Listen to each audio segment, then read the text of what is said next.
Thanks you join the channel here over on Subscribestar. Excuse the voice. I am dying of a fever. What I thought was a cold is rapidly turning into the flu. So yes, it's just I better not even joke about that because YouTube has you can't joke about anything anymore at all. So Netflix's globalist propaganda is not selling too well. Netflix is a leading example of these streaming issues where, to be blunt, these networks are making these woke, anti-white, misandrist, Bolshevik shows that are not selling. People hear that and the soy boys immediately deflect and ad hominem and everyone else starts to slowly make the connections. Is why I don't just call them woke shows. I feel that's selling out a little bit. I'm more specific. They are anti-family, anti-nation, globalist propaganda meant to blackrock the world and turn it into a commercial zone. And as the article points out, the Nasdaq fell 33%, and these indices fell even beyond that. And it's like people try to deflect and come up with reasons for it. It's like, buddy, the best reason is you look at what they're offering the viewer. You look at that wall, that library of offerings. You go, oh, this all kind of sucks. And to be fair, I would probably roughly categorize it as woke. Don't say woke. It's very offensive. But it is woke. I mean, it's like, I'm not gonna. Anyway, so Netflix is a leading example of this kind of stuff.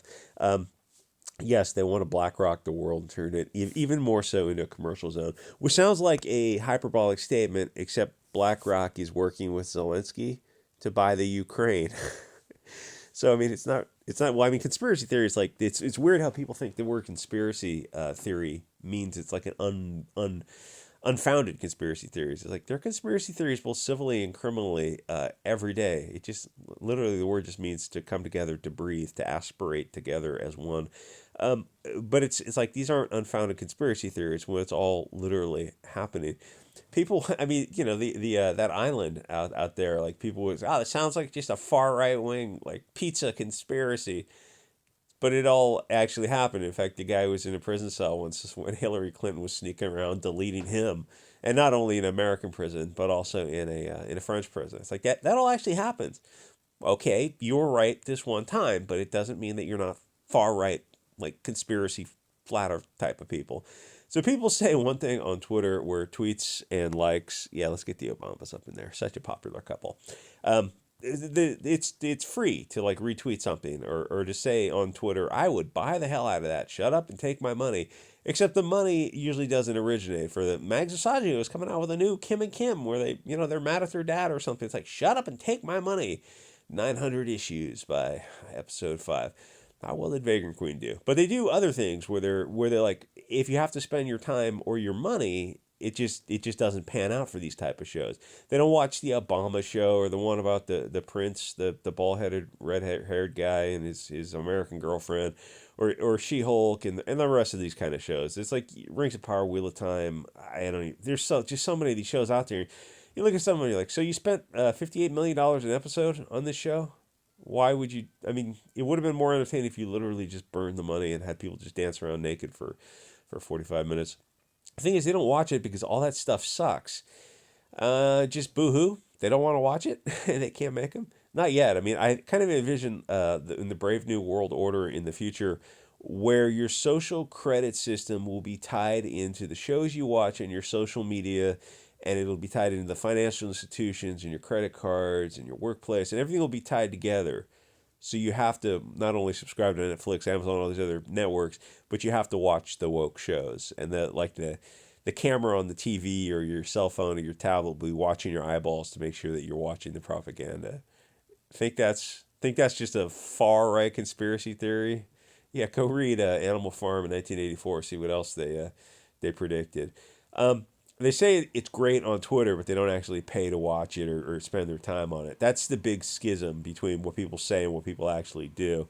So Netflix has a commercial tier, which they said they would never do. So how is this different from TV? It's TV, but now you pay for it and you get commercials, but you pay for it. I just don't like, there's nothing I like on TV that I would like that much. That, like, oh, you're going to have to read books for the rest of your life. Okay. Challenge accepted. And Netflix is looking into sports or something. It's something else they didn't want to do. Sports will help them, assuming that they can find something that's not locked up in other networks. I'm sure they could get some women's sports, like really, really cheaply. Maybe a Pox BLT, full contact mud wrestling. In the intermission, they could lecture the poor white people living in trailer parks or homeless about their privilege in between, fentanyl or Sackler Pharmaceuticals overdoses or what Teva Pharmaceuticals is doing to their kids. I'm sure that would go over well. The Netflix sales possibilities are endless. It doesn't matter if they have commercials or sports. Nothing matters because they won't turn the woke train around. No major company will. The first one that did would be instantly number one and just dominate the market, but they won't, which should pique your interest. All the major streaming networks, in fact, all of Hollywood is just $1 trillion social engineering machine designed to push globalist beliefs. And what did they lose this year? No, last year, $542 billion with a B. Um, that's 9 exponential zeros or something. It's not million, it's billion. They lost a $500 billion. I was at like 12. 1 times 10 to the 12. That's a lot. I mean, that's a lot of zeros. That's a big number. And they lost that. It's like, well, it's just the Wu flu. Yeah, are you sure it was just the Wu flu? Are you sure about that? Are there any other industries that haven't had this decline? Like, maybe like as if there was a binary, you had to look at some things and roughly call some things woke and some things not woke. Is there anything there? No, that's just conspiracy. Far right conspiracy theory. Okay, all right. The thing is, it's this massive machine involving Hollywood, BlackRock, Vanguard, State Street, and other financial services. Your elected representatives don't run your countries. Larry Fink and the rest of these people do. It turns out they run the West completely.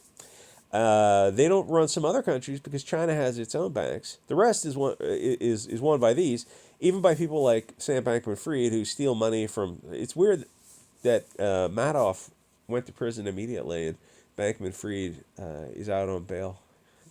Don't say anything in the comments. Who steal money from suckers and fund the and then Tether is the next scandal that's kind of slowly developing. I think Revolver News had an article on it. They steal money from suckers and they fund the politicians. It doesn't matter if it's the left or right. It's wings of the same bird, and it always flies. I want to say the left, but globalism isn't exactly the left. It's to this authoritarian, totalitarian control, but it's the worst kind of control because it's not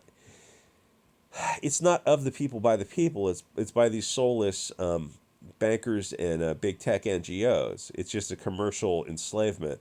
And like any other alternative would be like national communism would be better, or national socialism would be. Ooh, that's a hot word to say on YouTube. Anything else that is like nationally based has a history of some kind of working in the future, but like being run by this international group of corporations who are not you, they have no connection to you, they have interests adverse to yours. It's like that's a recipe for slavery. It's like unless people really wake up and change course, that's where we're headed. And it's the saying. It's like it's really people love their soy slop and their sports ball, and it's hard to make well-fed men wake up. But the thing is, by the time the belts are tightening, you're in Venezuela territory.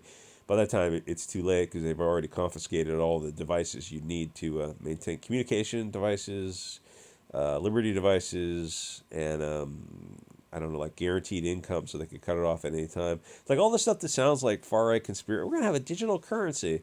Oh, is that kind of like North Korea, where North Korea would do something where they would cancel the currency every few years to prevent currency hoarding? So that's just what it sounds like. They would cancel the paper or the coinage, probably the paper, right? And you'd have to turn in and get it reissued, but you're only allowed to hold so much per year. And that was because the black market was in the 80s, when the Soviet Union collapsed, the black market had to come up, and there was stuff smuggled over from China, which actually they had a pretty fair back and forth. So every couple of years, North Korea would just collect the old currency that you can only have so much of, and the rest of it it would just turn back into paper, and they would reissue new paper currencies to keep the people enslaved. Anyway, doesn't it seem odd that even the Republicans go along with a lot of this stuff, that they're not actually conservative because they don't conserve anything? Doesn't it seem like the voters want things, but the representatives are moving in a different direction? The government, media, social media, financial institutions all seem to be on the same page, but they don't represent the people. They represent a different source of authority. Netflix, Cartoon Network, and the rest. When you look at these sick, twisted filth and perversion they're pushing, you wonder why they're marketing to the 1% of the potential customer base. It doesn't make sense until it clicks, and down the rabbit hole you go, then it all makes sense. And welcome, welcome, brother. The media is not the media that you think you know. You see this thin veneer of civilization concealing the true beast, just this yawning abyss with the thinnest of ice over it. People are starting to, but it's like ice with eyes underneath it. People are starting. I'm trying to do like a Cthulhu. Or if I have an image in my mind, I wish I could draw. People are starting to awaken how much they hate the media, which nowadays is a far-right dog whistle, because the useful idiots on the left think that they own the media, and yet even the left wing doesn't watch the shows that the globalists are putting out. It's a good thing to hate the media and never to trust them or the government, because, and follow my Machiavellian logic here, they lie all the time, openly and covertly. The left wing used to talk about the lying media and government. Then they started cheering the lying media and government because they were telling the lies that they had been brainwashed to believe. Anyway, like, comment, subscribe, and I'll see you guys on the next episode.